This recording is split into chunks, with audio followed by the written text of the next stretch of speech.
Hi. இன்னைக்கு அமெரிக்கால Joe Biden அவர்கள் அமெரிக்காவுடைய அடுத்த ஜனாதிபதியா பதவியேற்க போறாங்க. அண்ட் இந்த பதவியேற்பு விழால ஏகப்பட்ட மாற்றங்கள், அதாவது இதுவரைக்கும் அமெரிக்கால பதவியேற்பு விழானா காலங்காலமா இந்த விஷயங்கள் சில விஷயங்கள் அப்படியே பின்பற்றுவாங்க இல்லையா, அதெல்லாம் இல்லாம நிறைய மாற்றங்களையும் செஞ்சிருக்காங்க. அண்ட் இந்த மாற்றங்களுக்கு பின்னாடி இருக்கிறது என்ன காரணம், அண்ட் இந்த பதவியேற்பு விழா என்ன நடக்க போகுது, ஜோ பைடன் பதவியேற்றத்துக்கு அப்புறமா சில முக்கியமான விஷயங்களையும் அவர் அறிவிக்க போறாரு அப்படின்ற நிறைய தகவல்கள் இருந்துட்டு இருக்கு. அண்ட் வீடியோக்குள்ள போறதுக்கு முன்னாடி மறக்காம நம்மளுடைய சேனலையும் சப்ஸ்கிரைப் பண்ணுங்க. கீழே இருக்கக்கூடிய அந்த பெல் பட்டனை மறக்காம கிளிக் பண்ணுங்க. அப்பதான் எப்போதும் நான் கொடுக்கக்கூடிய அப்டேட்ஸ் உங்களுக்கு தவறாம கிடைக்கும். அமெரிக்காவுடைய 46வது ஜனாதிபதியா ஜோ பைடன் அவர்கள் இன்னைக்கு பதவியேற்க போறாங்க. ஜனநாயக கட்சி வேட்பாளரா நின்று ஜோ பைடன் அவர்கள் வெற்றி பெற்றாங்க. அதே சமயம் பாத்தீங்கன்னா குடியரசு கட்சி சார்பா நின்று ட்ரம்ப் தோல்வி அடைஞ்சிட்டாங்க. ட்ரம்ப் தான் தோல்வி அடைஞ்சதை இல்லப்பா கோட்டெல்லாம் அழிங்க ஃபர்ஸ்ட்ல இருந்து அப்படின்ற மாதிரி எல்லாம் ஏகப்பட்ட என்னென்னமோ பண்ணி பார்த்தாரு, ஒன்னும் வேலைக்கு ஆகல. இருந்தாலும் கூட பாத்தீங்கன்னா ஜனவரி 6ஆம் தேதி நாடாளுமன்றம் உள்ள புகுந்து அமெரிக்கா வரலாற்றிலே இது வரைக்கும் நடக்காத அளவுக்குலாம் என்னென்னமோ விஷயங்கள் செஞ்சாரு. பட் எல்லாரும் அதெல்லாம் முடியாதுப்பா அப்படின்னு சொல்லி அவர் அப்படி தூக்கி ஓரமா வச்சுட்டாங்க. இப்போ என்ன அப்படின்னாக்க, இந்த ட்ரம்ப் பண்ண சில விஷயங்கள்னால இந்த பதவியேற்பு விழால பயங்கர பாதுகாப்பு ஏற்பாடுகள் நடந்துட்டு இருக்கு. இதுவரைக்கும் அமெரிக்கா வரலாற்றிலேயே இந்த மாதிரியான பாதுகாப்புகள் வேற எந்த பதவியேற்பு விழாக்கும், அதாவது வேற யாரும் பதவியேற்கிறப்ப நடந்ததே கிடையாதான் அந்த அளவுக்கு பதவியேற்பு விழா. அது மட்டும் இல்லாம ஆயுதம் ஏந்திய நபர்கள் திடீர்னு அங்க அட்டாக் பண்ணலாம் அப்படின்னு அமெரிக்க உளவு பிரிவும் பாத்தீங்கன்னாக்க அவங்களுக்கு மெசேஜ் கொடுத்திருக்காங்க. இதனால ரொம்ப பயங்கர பாதுகாப்பு ஏற்பாடுகள் அங்க இந்த பதவியேற்பு விழாக்காக ஏற்பாடு பண்ணப்பட்டிருக்கு. ஜோ பைடன் அதிபரா பதவியேற்க, கமலா ஹாரிஸ் துணை அதிபரா இன்னைக்கு பதவியேற்க போறாங்க. இதுக்கப்புறமா பாத்தீங்கன்னாக்க ஒரு 4 வருஷத்துக்கு வாஷிங்டன் டிசில இருக்கக்கூடிய அந்த வெள்ளை மாளிகை தான் ஜோ பைடன் அவர்களுடைய வீடு. ஜோ பைடன் அதிபரா பதவியேற்க, கமலா ஹாரிஸ் துணை அதிபரா பதவியேற்க போறாங்க. நாடாளுமன்றத்துல ஜோ பைடன் அதிபரா பதவியேற்றதுக்கு அதுக்கப்புறம் வெள்ளை மாளிகையில அவர் குடியேற விஷயம் நடக்கும். அதாவது இதுக்கப்புறம் 4 வருஷத்துக்கு வெள்ளை மாளிகை தான் அவருடைய வீடு.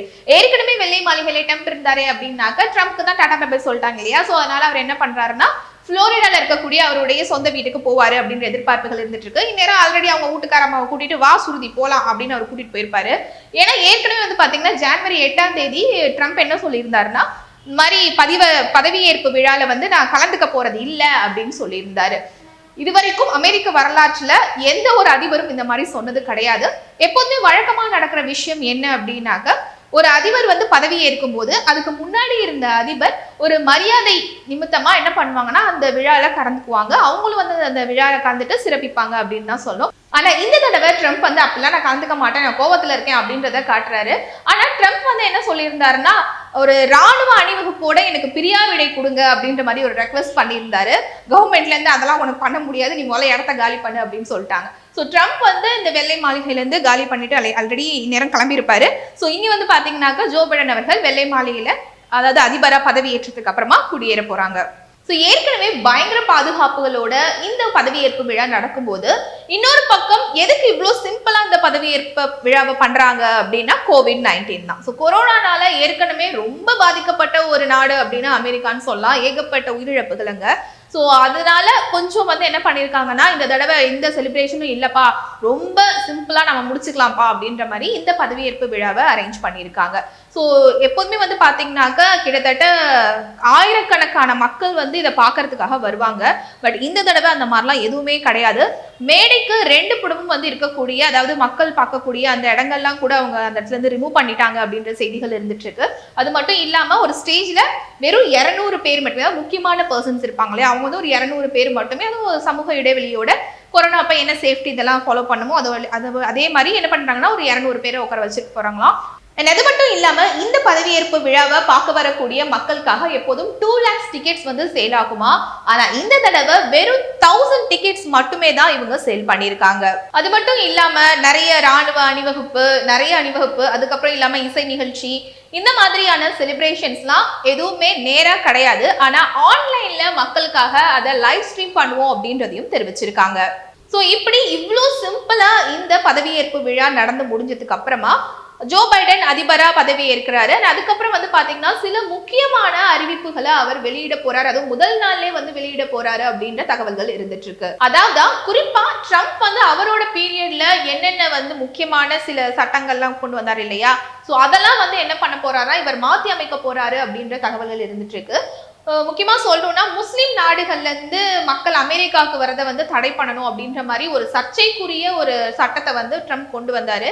அண்ட் அதை வந்து கேன்சல் பண்ண போறதா சொல்லியிருக்காங்க. அது மட்டும் இல்லாம பாரிஸ் பருவநிலை ஒப்பந்தம் அப்படின்னு சொல்லிட்டு அதுல இருந்து அமெரிக்கா விலகிக்கும் அப்படின்ற மாதிரியும் ட்ரம்ப் சொல்லியிருந்தாரு. ஸோ அதையும் வந்து கேன்சல் பண்ண போறதா சொல்லியிருக்காங்க. அண்ட் இது மட்டும் இல்லாம இதுக்கப்புறமா மாஸ்க் வந்து கட்டாயமா எல்லாரும் போடணும் அப்படின்ற ஒரு சட்டத்தையும் கொண்டு வர போறாங்க அப்படின்ற மாதிரி சொல்றாங்க.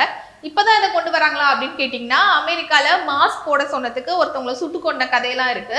ஸோ மாஸ்க் போட சொன்னதுக்கு அங்க ஏகப்பட்ட கலவரம்லாம் நடந்துச்சு. ஸோ அதனால இதுக்கப்புறமா வந்து என்ன பண்ண போறாங்கன்னா, மாஸ்க் நீங்க கண்டிப்பா போடணும் அப்படின்னு கட்டாயமா அது கட்டாயமாக்கப்படும் அப்படின்ற மாதிரியும் எதிர்பார்க்கப்படுது. ஸோ இதெல்லாம் ஜோ பைடன் அவர்கள் பண்ணுவாரு அப்படின்ற எதிர்பார்ப்புகளோட எல்லாரும் வெயிட் பண்ணிட்டு இருக்காங்க.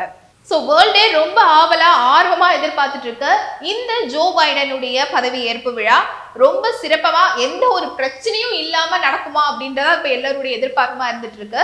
ஏன்னா ட்ரம்ப் வந்து பாத்தீங்கன்னா ஆல்ரெடி என்ன சொல்லியிருந்தாங்கன்னா, ட்ரம்ப்புடைய ஆதரவாளர்கள்லாம் சேர்ந்து ஆன்லைன்ல ட்ரம்ப் வந்து பதவி ஏற்கிற மாதிரி ஏதோ ஒரு விஷயம் பண்ண போறாங்க அப்படின்ற மாதிரியான சில விஷயங்களும் இருந்துட்டு இருக்கு. ஸோ ட்ரம்ப்புடைய ஆதரவாளர்கள் இதுலயும் ஏதாவது உள்ள குதிச்சு ஏதாவது பண்ணலாம், கலவரம் ஏற்படுத்தலாம், இல்ல ஏதாவது பிரச்சனை உண்டாக்கலாம் அப்படின்ற எக்ஸ்பெக்டேஷன்ஸும் இருந்துட்டு இருக்கு.